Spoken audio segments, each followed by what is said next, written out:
దేవి శరన్నవరాత్రి ఉత్సవాలను పురస్కరించుకుని వరంగల్ పార్లమెంట్ సభ్యురాలు కడియం కావ్య, వరంగల్ పశ్చిమ నియోజకవర్గ శాసనసభ్యులు నాయన నీలిమ రాజేందర్ రెడ్డి, ఆమె అల్లుడు విష్ణువర్ధన్ రెడ్డి కుటుంబ సమేతంగా భద్రకాళి అమ్మవారిని మరియు 1000 స్తంభాల రుద్రేశ్వర స్వామిని దర్శించుకున్నారు. ఈ సందర్భంగా వారు ఆలయాల్లో ప్రత్యేక పూజలు నిర్వహించారు. నవరాత్రి ఉత్సవాల ప్రారంభం జ్యోతి వెలిగించి అమ్మవారి నవరాత్రి ఉత్సవాలను అధికారికంగా ప్రారంభించారు.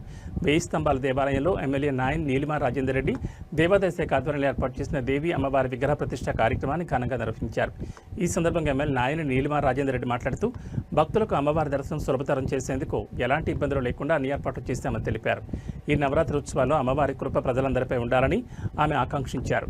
అలాగే తెలంగాణ రాష్ట్ర ప్రభుత్వం అమ్మవారి ఉత్సవాలకు ఉచిత విద్యుత్ను సరఫరా చేస్తుందని పేర్కొన్నారు. గతంలో లేని విధంగా ముఖ్యమంత్రి రేవంత్ రెడ్డి దేవాలయాల అభివృద్ధికి కృషి చేస్తున్నారని ఆమె అన్నారు.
రాదన్న మేడం